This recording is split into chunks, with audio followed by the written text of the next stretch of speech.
तर मित्रांनो आता आपल्याला बघायचं आहे कंडिशनल सेंटेन्सेस, ज्याला मराठीमध्ये अटनिदर्शक वाक्य असं म्हणतात. ही सगळी कंडिशनल सेंटेन्सेस जी आहेत त्या कंडिशनल सेंटेन्सला ऍडव्हर्ब क्लॉज ऑफ कंडिशन असं म्हणतात. परत आपण काही क्लॉज शिकत नाहीये. खरं म्हटलं तर हे 4 नियम आहेत असं सगळीकडे सांगतात.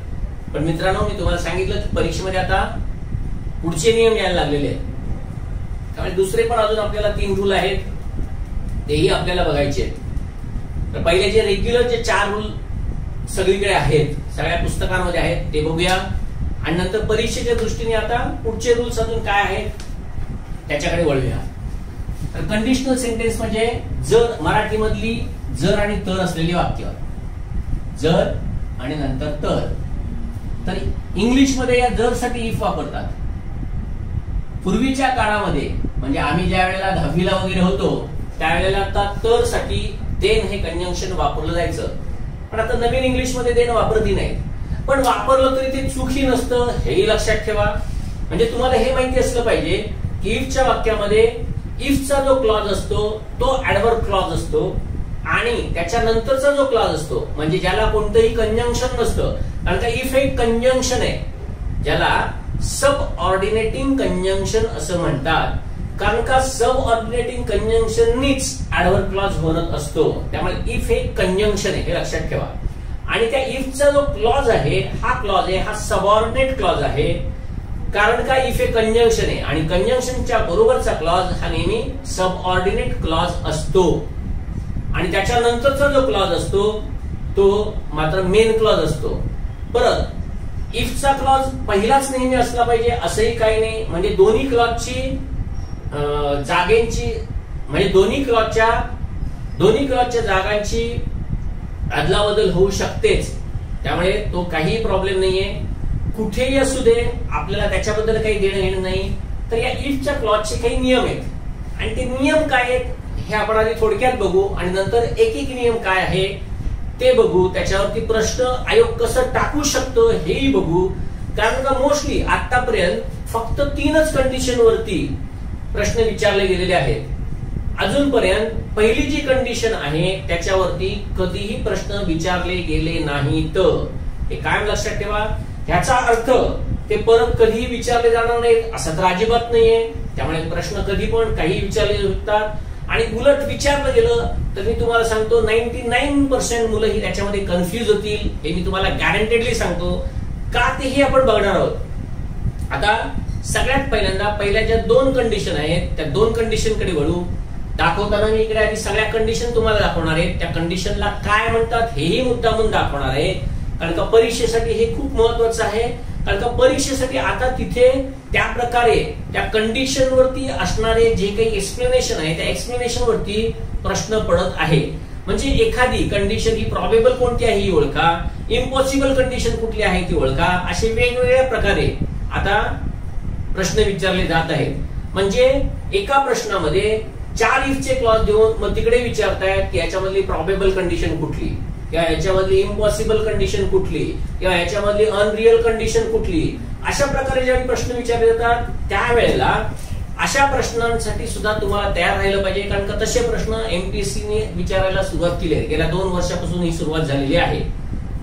थोडक्यात सांगायचं फक्त एवढंच आहे की इफची कंडिशन्स आणि त्या कंडिशन्स काय आहेत याच्याकडे लक्ष ठेवा. या कंडिशनला अजून काय म्हणतात ते पण लक्षात ठेवा. म्हणजे जर तुम्ही आत्ताची झालेली तलाठी याच्याऐवजी जर जुन्या तलाठीच्या प्रश्नपत्रिका जर तुम्ही बघितल्या म्हणजे 16 पर्यंतच्या जर प्रश्नपत्रिका बघितल्या तर मित्रांनो तिकडे हे टाईप ओ किंवा टाईप 0, टाईप 1, टाईप 2 आणि टाईप 3 अशा कंडिशनची नावं तिकडे विचारली गेली होती. परत जिथे जिथे म्हणून ग्रामर शिकवलं जातं तिथे तिथे सगळीकडे हे शब्द मुद्दामून वापरले जात असतात. हेही लक्षात ठेवा. आतापर्यंत या टाईप ओ कंडिशन मध्ये काय आहे ते सगळ्यांना माहितीये. पण अजूनपर्यंत त्याच्यावरती प्रश्न विचारले गेले नाहीत.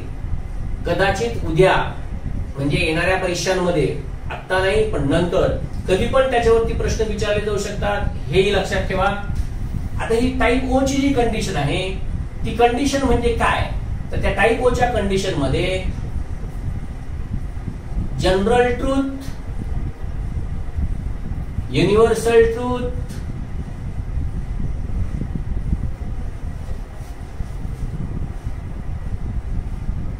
सायंटिफिक फॅक्ट्स किंवा सायन्सचे रूल्स म्हणा पाहिजे असतील तर ते रूल्स तुम्हाला दिसतात आणि काही ऑटोमॅटिक रिझल्ट असतात, म्हणजे ते होणं हे नेहमीच अपेक्षित असतं आणि त्याप्रमाणे ते होत पण असतं, असे काही रिझल्ट असतात. तर अशी जी कंडिशन असते त्याला टाईप ओ किंवा टाईप 0 कंडिशन असं म्हणतात. त्या कंडिशन मध्ये हे सगळं आहे, हे सगळं तुम्हाला माहित असलं पाहिजे. हे तर तुम्हाला माहिती आहे, हे समजायला सोपं आहे दोन्ही. तर आता हे टाईप ओ काय असतं, तर ह्याच्यामध्ये नेहमी काय असतं, तर इफच्या नंतर इथे मात्र नेहमी सिंपल प्रेझेंट आणि पुढे पण नेहमी सिंपल प्रेझेंटच असतो. आणि याचं सगळ्यात महत्वाचं कारण हेच आहे की सायन्सच्या फॅक्ट्स याच अर्थात जनरल ट्रूथ मध्येच असतात किंवा त्या युनिव्हर्सल ट्रूथच असतात. त्यामुळे दोन्ही ठिकाणी सिंपल प्रेझेंट येणं हे गृहीत आहे. आणि केवळ ह्याच्यामुळेच ह्याच्यावरती कुठलाही प्रश्न विचारला जात नाही, हेही लक्षात ठेवा. पण जर तुम्हाला कन्फ्युज करायचं असेल तर ह्याच्यावरती सुद्धा ते प्रश्न कसे टाकतील हे मी तुम्हाला सांगणार आहे. आणि तिथे मी तुम्हाला सांगतो की 99% मुलं ही त्याच्यामध्ये गणणार. आणि याचं कारण फक्त एवढंच आहे की फक्त नियम पाठ करणं, डोकं न वापरणं. आणि मला तुम्हाला डोकं वापरायला शिकवायचं आहे. कंडिशनल सेंटेन्स झाल्यानंतर आपल्याला इन्फिनिटिव्ह, पार्टिसिपल आणि जिरंड शिकायचं आहे. आणि इन्फिनिटिव्ह, पार्टिसिपल आणि जिरंड हे शिकल्यानंतर त्याच्यानंतर आपण जे काही चॅप्टर्स पुढे शिकणार आहोत म्हणजे पार्ट ऑफ स्पीचचे मोस्टली, या सगळ्या पार्ट ऑफ स्पीच मध्ये तुम्हाला हे डोकं वापरणं आणि ती डोकं वापरण्याची कला ही शिकायची आहे. मित्रांनो सांगतो, ही जर तुम्ही शिकलात तर प्रश्नांकडे बघण्याचा दृष्टिकोन तुमचा बदलेल आणि तुम्हाला उत्तरं लवकर मिळतील. त्यामुळे आतापासून लक्षात ठेवा की ह्यांच्यामध्ये आता आपल्याला डोकं वापरायला सुरुवात करायची आहे. तर हे झालं टाईप ओ, ज्याच्यामध्ये जनरल ट्रूथ वगैरे वगैरे आहे ते सांगितलं जातं. इथे मात्र हा नियम फिक्स आहे, याच्याशिवाय इथे दुसरं काहीही वापरलं जात नसतं, हे लक्षात ठेवा. याच्यानंतरचा पुढचा जो आहे त्याला म्हणतात टाईप 1. या टाईप 1 मध्ये इथे जे असतं त्याला म्हणतात प्रॉबेबल कंडिशन. आता ही प्रॉबेबल कंडिशन जी आहे ती कंडिशन म्हणजे संभाव्य, असं होऊ शकणारी, म्हणजे भविष्यात होऊ शकणारी अशी असते. त्यामुळे या प्रॉबेबल कंडिशन मध्ये इथे मात्र कायम इफ नंतर इथे सिंपल प्रेझेंट आणि इथे सिंपल फ्युचर असतं, असं अनेक पुस्तकांनी दिलेलं आहे. पण मित्रांनो, हा रूल अर्धवट आहे, हा 50%च बरोबर आहे. आता हा रूल तुम्हाला माहिती आहे म्हणून फक्त इथे लिहितो, पण याच्यानंतर तुम्हाला फक्त एवढंच सांगतो की प्रश्नपत्रिकेमध्ये ह्याच्याही पुढची वाक्य आलेली आहेत. त्यामुळे लक्षात ठेवा, फक्त ह्याला फसू नका. मग खरा नियम काय आहे तो बघा. इथे नेहमी काय असतं तर इफच्या नंतर प्रेझेंट दर्शवणारं म्हणजेच वर्तमानातलं वाक्य असतं, वर्तमान काळाचं वाक्य असतं. पण वर्तमान काळाचं वाक्य असतं, लक्षात ठेवा मित्रांनो, वर्तमान काळाच्या वाक्यामध्ये इकडे कॅन पण येऊ शकतं, वर्तमान काळाच्या वाक्यामध्ये इकडे मे पण येऊ शकतं. कारण का कॅन आणि मे हे सुद्धा प्रेझेंटच आहेत. ज्या अर्थी कॅनचा पास्ट गुड होतो, मेचा पास्ट माइट होतो, त्या अर्थी हे दोन प्रेझेंट मध्ये आहेत, हे लक्षात ठेवा. ज्याप्रमाणे इथे मी फक्त मुद्दामून तुम्हाला सांगतोय की या इफच्या क्लॉज मध्ये काहीही असू शकतं, लक्षात ठेवा. याच इफच्या क्लॉज मध्ये कंटिन्युअस प्रेझेंट पण असू शकतं, याच इफच्या क्लॉज मध्ये परफेक्ट प्रेझेंट पण असू शकतं. त्यामुळे हे खास करून लक्षात ठेवा. आतापर्यंत परीक्षा आहे ना की फक्त सिंपल प्रेझेंट भोवती घोळतेय, पण याच्या पुढे असणारा जो भाग आहे तो मात्र असाच असेल की इथे तुम्हाला कंटिन्युअस पण दिसेल आणि परफेक्ट पण दिसेल, काय वाटेल ते दिसेल. तुम्हाला फक्त हेच समजलं पाहिजे की इथे प्रेझेंट असतो, तो सिंपल प्रेझेंटच असला पाहिजे, या भ्रमामध्ये राहू नका. आणि इफच्या नंतर प्रेझेंट असल्यानंतर ह्याच्या पुढचा जो असतो मी इकडे सिंपल फ्युचर, इथे तुम्ही म्हटलात तरी सुद्धा मी इथे फक्त फ्युचर लिहितोय. याचं कारण फक्त एवढंच आहे की फ्युचर हा कुठे कुठे असू शकतो ते बघा. एकतर सगळी इम्परेटिव्ह सेंटेन्स म्हणजे आज्ञार्थी वाक्य ही सुद्धा फ्युचर मध्येच असतात. मी जसं म्हटलं कम हिअर म्हणजे इकडे ये, मग इकडे ये पण येण्याची क्रिया ही भविष्यकाळात होणार आहे.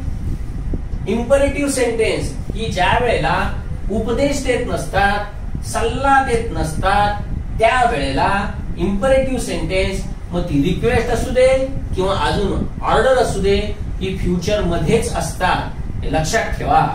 जसं इम्परेटिव्ह सेंटेन्सनी फ्युचर दर्शवला जातो तसंच फ्युचर मधल्या कुठल्याही फ्युचर तर फ्युचर दर्शवला जाईलच.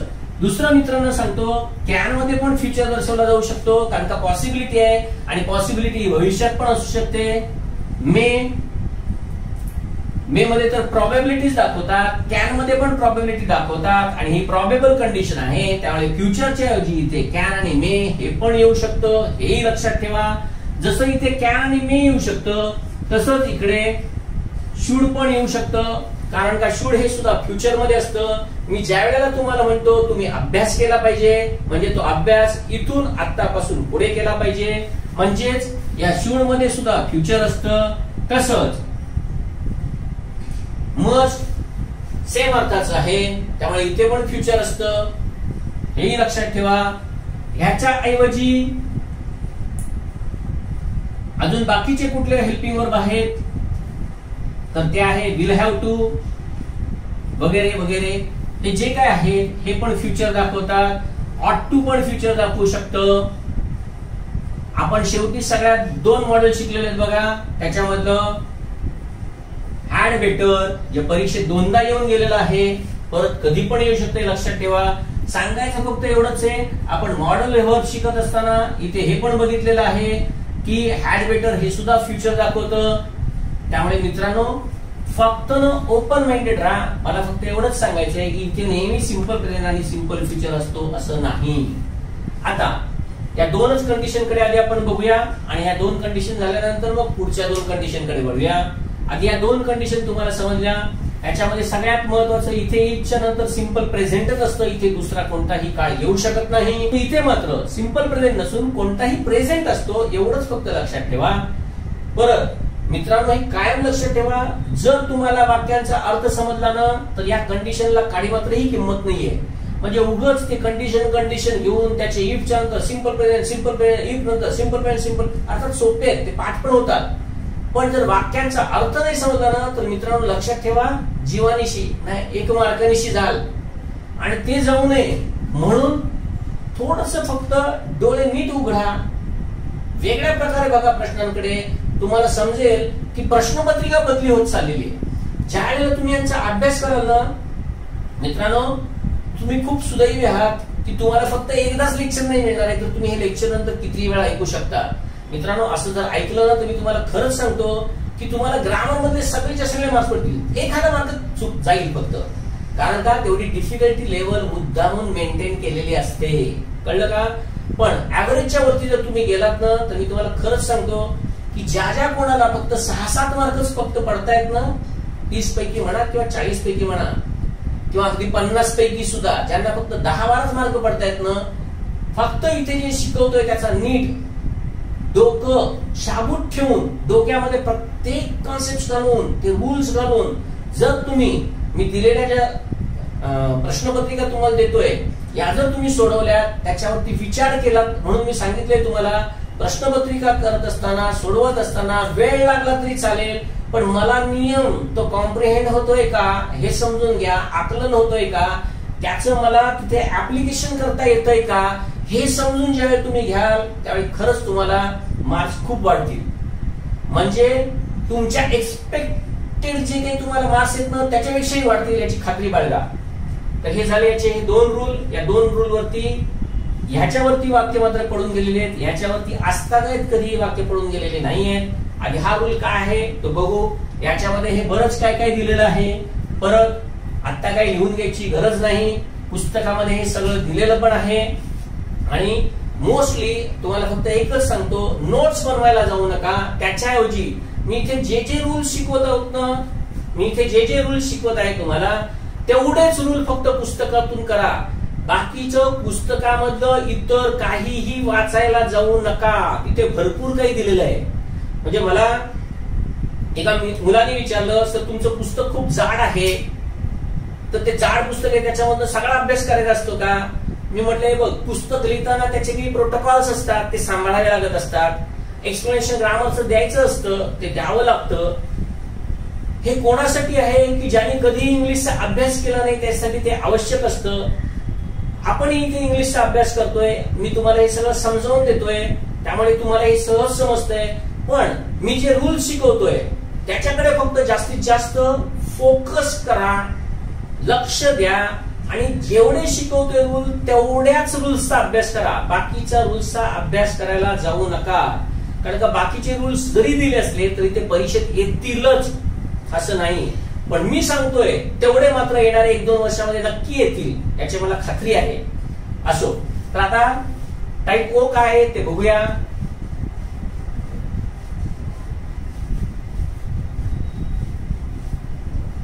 आता ह्याच्यामध्ये जे बघितलं तुम्ही, general truth, universal truth, scientific facts आणि ऑटोमॅटिक रिझल्ट्स. तर हे काय आहे यांच्याकडे आता लक्ष देऊया. बघा,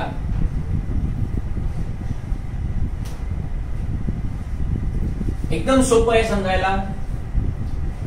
if we keep food in fridge, if we keep food in fridge, it remains fresh. समजतंय? If we keep food in fridge, it remains fresh. आता याच्यासाठी काय नेहमीच आहे, सायंटिफिक फॅक्ट आहे, कळतंय का? त्यामुळे इथे काय आहे काय नवीन, आणि याच्यासाठीच फक्त परीक्षेमध्ये प्रश्न विचारले जात नाही. कळतंय? अजून बघा, if you add oil onto water, it floats. सायन्सचा रूल आहे, पाण्यावरती जर तुम्ही ऑइल टाकलं तर ते तरंगतं. समजतं ना? सायन्सचा रूल आहे. सांगायचंय का हा रूल वापरलाय कुठे? तर सायंटिफिक फॅक्ट दाखवण्यासाठी, जनरल ट्रूथ साठी. जसं बघा,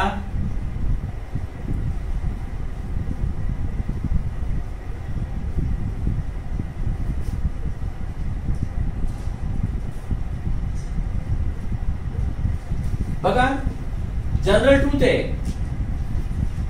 एखादा जर चांगला खेळतो तर तो जिंकतो. खेळण्यामध्ये जिंकणं जनरल ट्रूथ आहे, जनरल नियम आहे हा.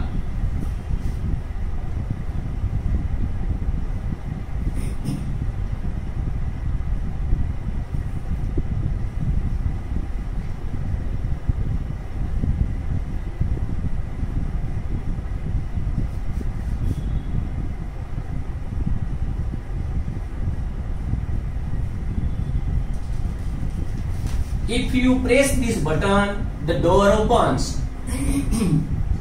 मी ते असं लिहिलं.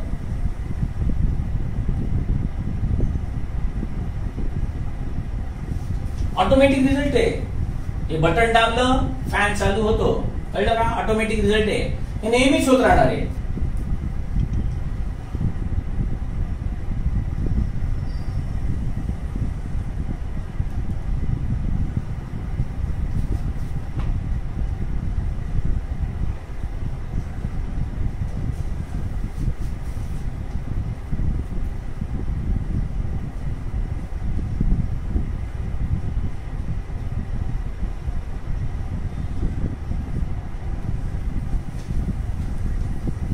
If you kick start scooter, ज्या वेळेला तुम्ही स्कूटरला किकने स्टार्ट करता, आता बटनाने स्टार्ट करता तेवढंच, पण if you kick start scooter, it begins emitting smoke. ते धूर सोडायला सुरुवात करते, म्हणजे स्कूटर धूर सोडायला सुरुवात करते. सांगायचं काय, हे सगळे आहेत कशामध्ये आलेले आहेत बघा, इफच्या टाईप 1. मित्रांनो, हे इफच्या टाईप 0 मध्ये. मित्रांनो, हा टाईप 0 हा पण खास करून लक्षात ठेवा. कदाचित पुढच्या प्रश्नपत्रिकांमध्ये तुम्हाला प्रॉबेबल कंडिशन, अनरियल कंडिशन अशा कंडिशनच्या ऐवजी उद्या असं जर आलं, find out a sentence having type 0 असं येईल, तुम्हाला काही पण येईल. म्हणून तयार तुम्ही चारी बाजूने राहा. आणि काय लक्षात ठेवायला काय अवघड तर नाहीये, बरोबर आहे. ही झाले इफचे टाईप ओ चे एक्झाम्पल्स. आता पुढचा जो टाईप 1 आहे, ज्याला प्रॉबेबल कंडिशन असं म्हणतात. ती प्रॉबेबल कंडिशन म्हणजे काय असते, तर जर आत्ता एखादी क्रिया झाली, आत्ता प्रेझेंट मध्ये जर एखादी क्रिया झाली, तर त्याचा इफेक्ट फ्युचर मध्ये अमुक अमुक होईल किंवा काही ना काहीतरी होईल, हे दर्शवण्यासाठी पुढची जी कंडिशन आहे, ज्याला टाईप 1 कंडिशन किंवा प्रॉबेबल कंडिशन असं म्हणतात, ती वापरली जात असते. परत रूल प्रमाणे इकडे सिंपल प्रेझेंट असला तरी मी सांगितलोय तो लक्षात ठेवा, तो प्रेझेंट असतो आणि पुढे मात्र मेन क्लॉज मध्ये फ्युचर असतो. हे कायम नीट लक्षात ठेवा. जसं बघा,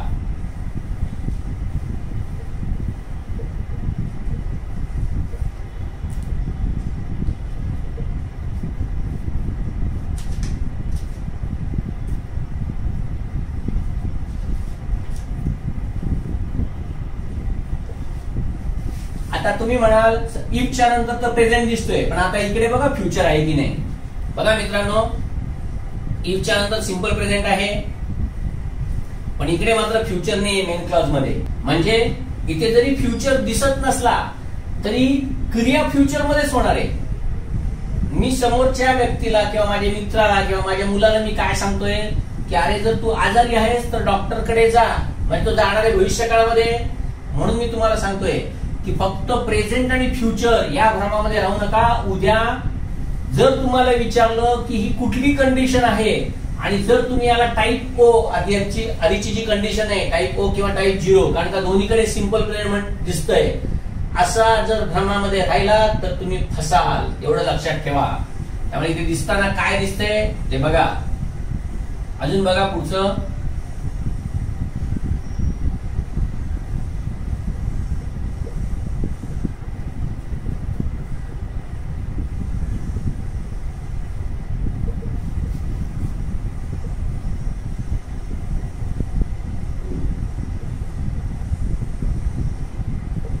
बघा परत सिंपल प्रेझेंट दिसतोय, पण इकडे काय वापरलंय बघा. जर त्यांना जिंकायचं आहे तर त्यांनी खूप प्रॅक्टिस केलीच पाहिजे. कधी करणार आहे, भविष्यात.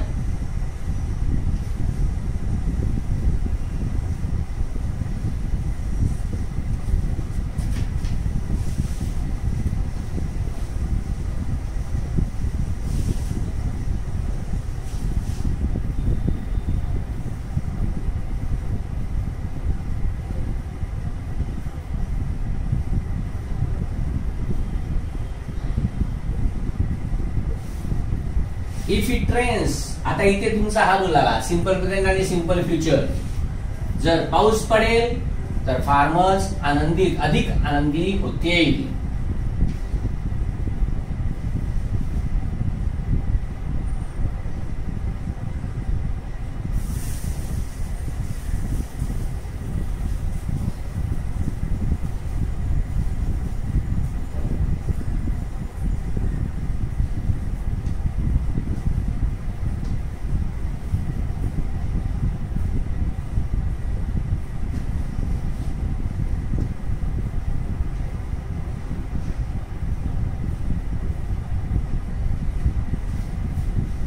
इफ आय स्टडी हार्ड, जर मी खूप अभ्यास केला, I may achieve the first rank.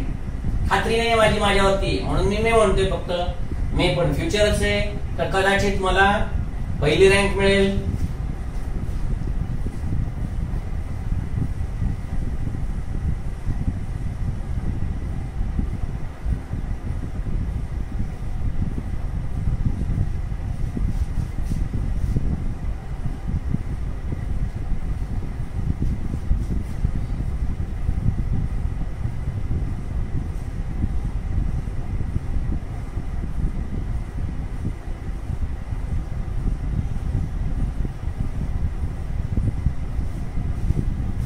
If they reach the station early, जर ते स्टेशनला लवकर पोहोचले, दे कॅन मी सुद्धा चालू शकेल, विल पण चालू शकेल आणि मे पण चालू शकेल. काय, त्यांना ट्रेन मिळू शकते किंवा ते ट्रेन पकडू शकतात किंवा ते ट्रेन पकडतील किंवा कदाचित त्यांना ट्रेन पकडता येईल. सांगायचं फक्त एवढंच आहे की इथे फ्युचर म्हणजे फ्युचरच असला पाहिजे, या भ्रमामध्ये फक्त राहू नका.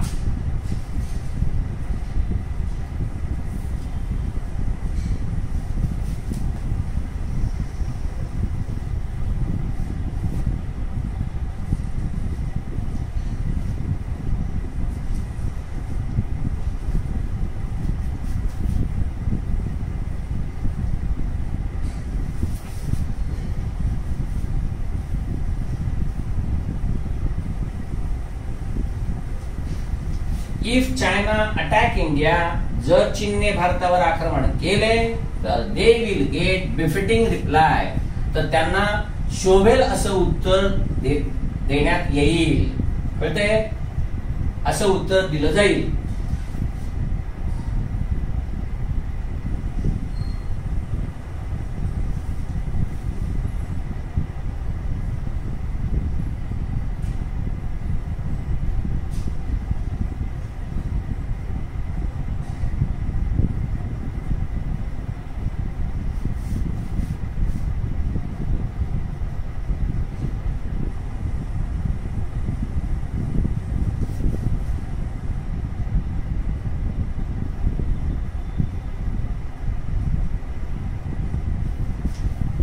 इफ यू डोंट स्टडी, जर तू अभ्यास करणार नाहीस तर एक दिवस तुला पश्चाताप करावा लागेल. रिपेंट म्हणजे पश्चाताप करणे.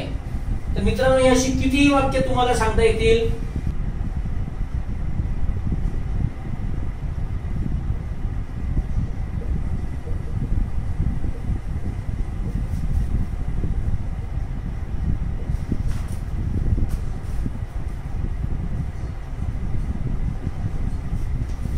इफ ही कॅन सॉल्व दिस सम, जर तो हे गणित सोडवू शकतो तर ही कॅन सॉल्व एनी सम, तर तो कोणतेही गणित सोडवू शकतो. मित्रांनो, सांगतोय काय ते फक्त नीट लक्षात घ्या. मला परत परत हेच सांगायचंय की फ्युचर म्हणजे फ्युचर दर्शवणारं वाक्य असलं पाहिजे. एका खात्याअंतर्गत डिपार्टमेंटल असिस्टंटच्या परीक्षेमध्ये एक वाक्य येऊन गेलं. ते काय होतं ते बघा.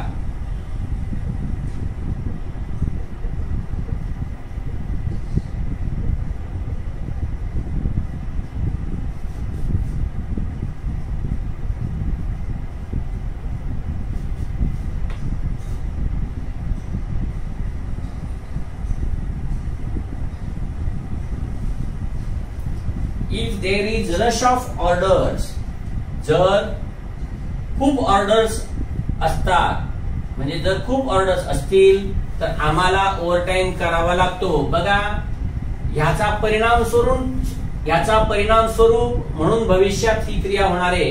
We have to do overtime, आम्हाला तो करावा लागतो, नेहमी नाही. जर ऑर्डर्स भरपूर असतील तरचा भाग आहे. दिसताना तुम्हाला प्रेझेंट दिसतोय पण ऍक्च्युली आहे फ्युचर. म्हणून मित्रांनो, मला हेच सांगायचंय की परीक्षक तुम्हाला कसे पण प्रश्न टाकू शकतात. तुम्हाला जर वाक्यांचे अर्थ समजले, कारण का आताच्या पॅटर्न साठी आवश्यक आहे, तर तुम्हाला समजेल की आपल्याला पेपर सेटर नेमका कुठे कन्फ्यूज करतोय. ऍक्च्युली तो कन्फ्यूज कधीच करत नाही. फक्त जे झापडं ठेवून अभ्यास करतात, फक्त नियम पाठांतर करतात, त्यांना मात्र हे पेपर खूप कठीण जातात.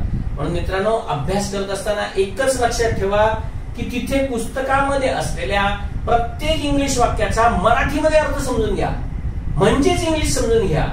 हा, मला सिंपल प्रेझेंट समजला, सिंपल फ्युचर समजला, मला कंटिन्युअस समजला, या भ्रमामध्ये राहू नका. लक्षात फक्त एवढंच ठेवा की मला प्रत्येक वाक्याचा अर्थ समजला पाहिजे. मित्रांनो, तेवढं जरी केलं ना तरी 7-8 मार्क असेच वाढून जातील, अभ्यास न करता सुद्धा. एवढं फक्त लक्षात ठेवा. If Virat is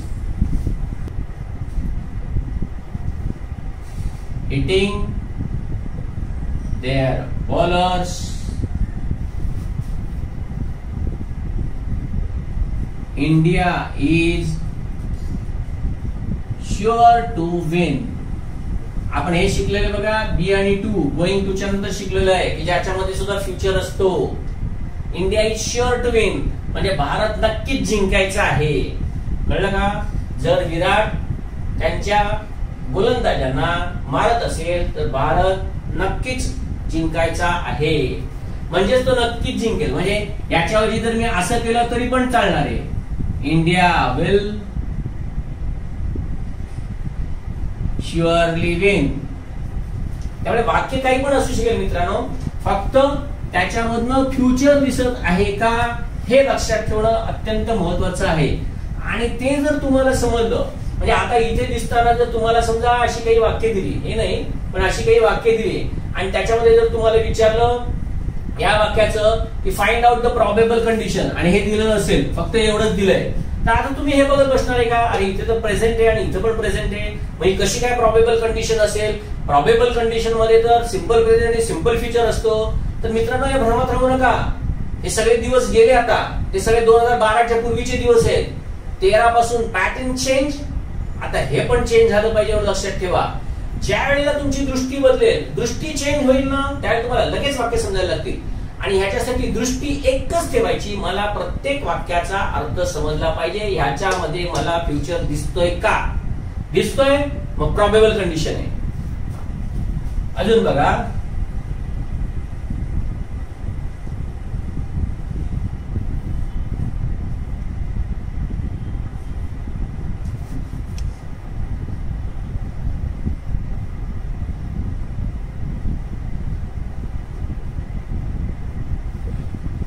if it begins raining, जर पाऊस पडायला सुरुवात झाली, we may cancel our trip, आम्ही आमची ट्रिप सुद्धा कदाचित कॅन्सल करू.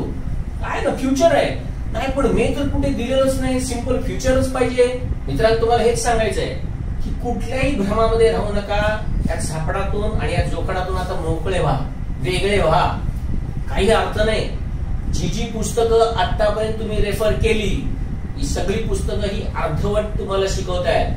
तुम्हाला तेच इतकं वाटतं ना की तुम्ही बाकीचं काही करतच नाही. मित्रांनो परीक्षेसाठी परत कितीही अभ्यास करायला लागला तरी लक्षात ठेवा, एका मार्काने पोस्ट जाऊ शकते. जर फक्त डोकं वापरलं ना तर तीच पोस्ट तुम्हाला मिळणार आहे. कारण का तुम्ही एका मार्काने तुमची पोस्ट गेली असं तुम्ही म्हणूच शकणार नाही, कारण का तुम्हाला त्याच्यामध्ये मार्क्स जास्त पडलेले असतील. तर हे झाले. अजून एक परफेक्टचं पण वाक्य दाखवतो बघा.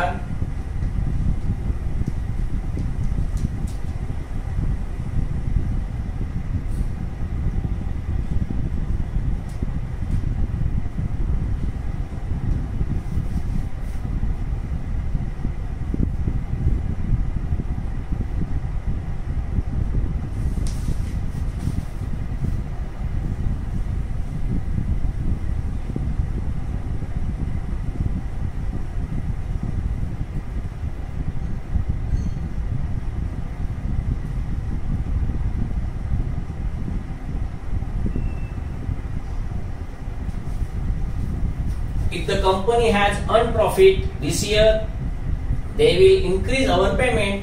जर कंपनीने यावर्षी नफा कमावलेला असेल, पूर्ण झालेली आहे क्रिया, असं जर झालं असेल तर आपल्याला आपलं पेमेंट वाढवून मिळेल. अशा प्रकारे ही प्रॉबेबल कंडिशन आहे. परत लक्षात फक्त एवढंच ठेवा मित्रांनो, प्रेझेंट आणि future, simple present, simple present, simple future, simple future या भ्रमात राहू नका. Main clause should have such kind of sentence where it would definitely indicate future activity. हे लक्षात ठेवा.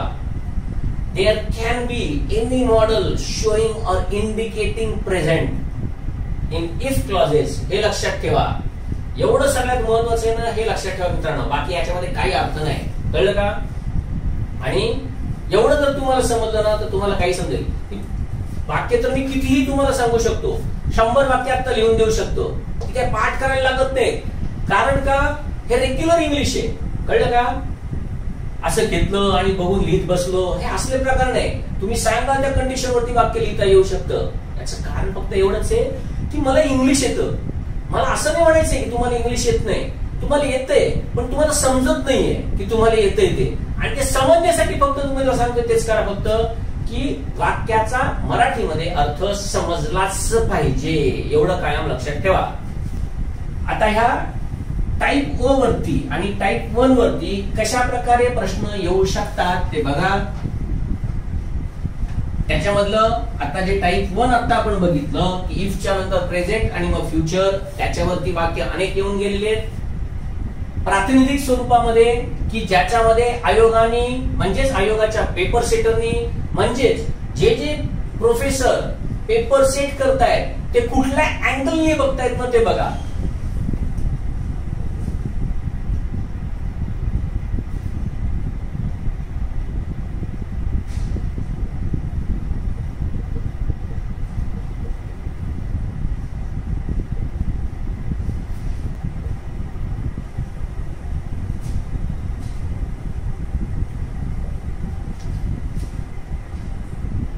एक वाक्य येऊन गेलं, एमपीएससी ला येऊन गेलेलं वाक्य आहे आणि इकडे दिलं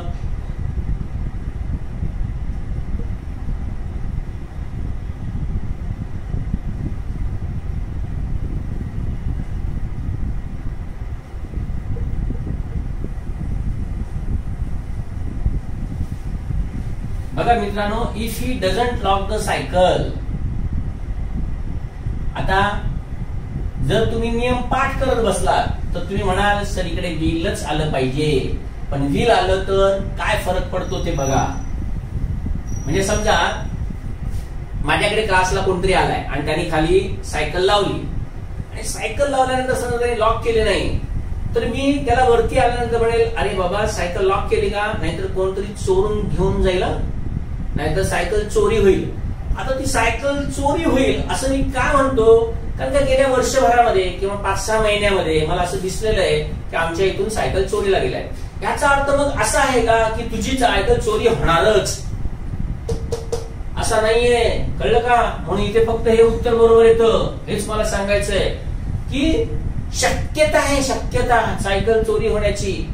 परत तुम्ही म्हणाल मग सर हे का नाही येणार, याचं कारण फक्त हेच आहे की इकडे 100% पॉसिबिलिटी आहे, म्हणजे आमच्या आजूबाजूला राहणारे सगळे चोरच आहेत का. म्हणजे मित्रांनो असा याचा अर्थ नसतो. सांगायचं काय ते नीट लक्षात घ्या, परीक्षेमध्ये हे उत्तर बरोबर आलं म्हणजे बघा तुमचाच जो रूल आहे, तुमचा म्हणजे तुम्ही वाचत असलेल्या पुस्तकांमध्ये ज्यावेळी तुम्ही बघता इफच्या नंतर सिंपल प्रेझेंट आणि नंतर सिंपल फ्युचर, हा असा जर केला आणि तुम्ही असं काहीतरी उत्तर दिलं तर तुमचा गेला नाही मार्क.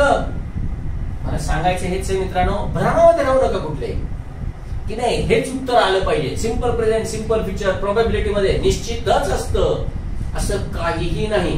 ह्याच्याऐवजी असेही वाक्य पडून गेलेले आहेत परीक्षेमध्ये बघा.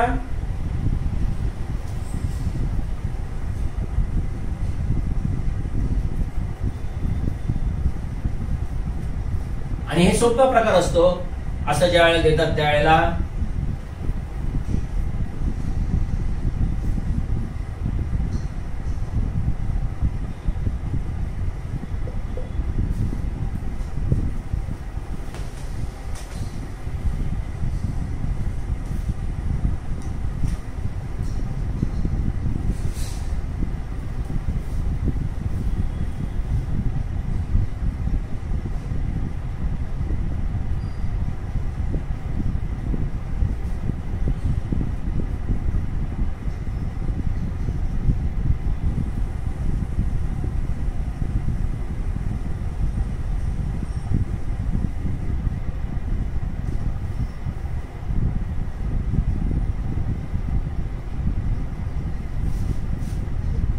अशी 4 वाक्य दिली जातात, एकच वाक्य 4 कंडिशन मधलं, आणि विचारतात which of the given sentence indicates काय प्रोबेबल कंडिशन.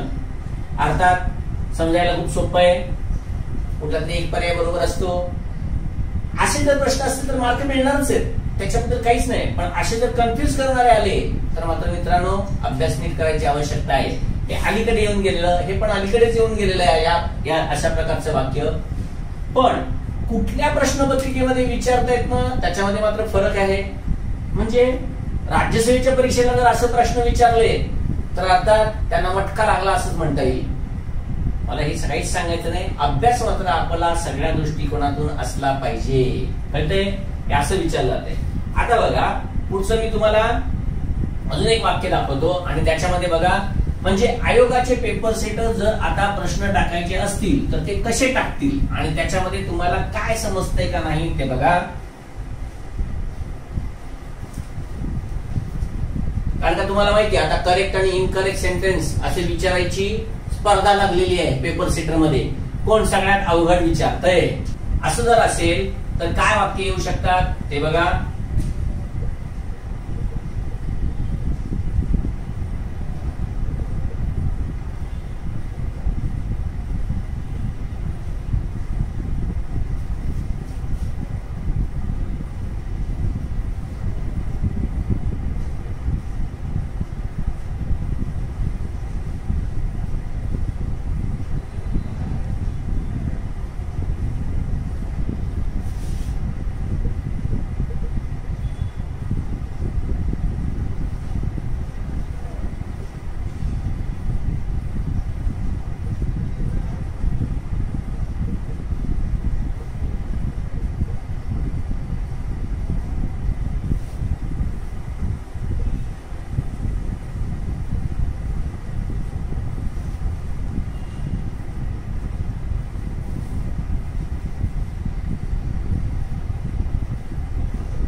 एबीसीडी अशी 4 वाक्य दिली आणि उद्या समजा तुम्हाला असं विचारलं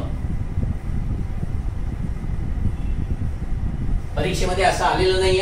मी मुद्दामून तुम्हाला की परीक्षक पुढे काय विचारू शकेल हे फक्त मला तुम्हाला दाखवायचंय.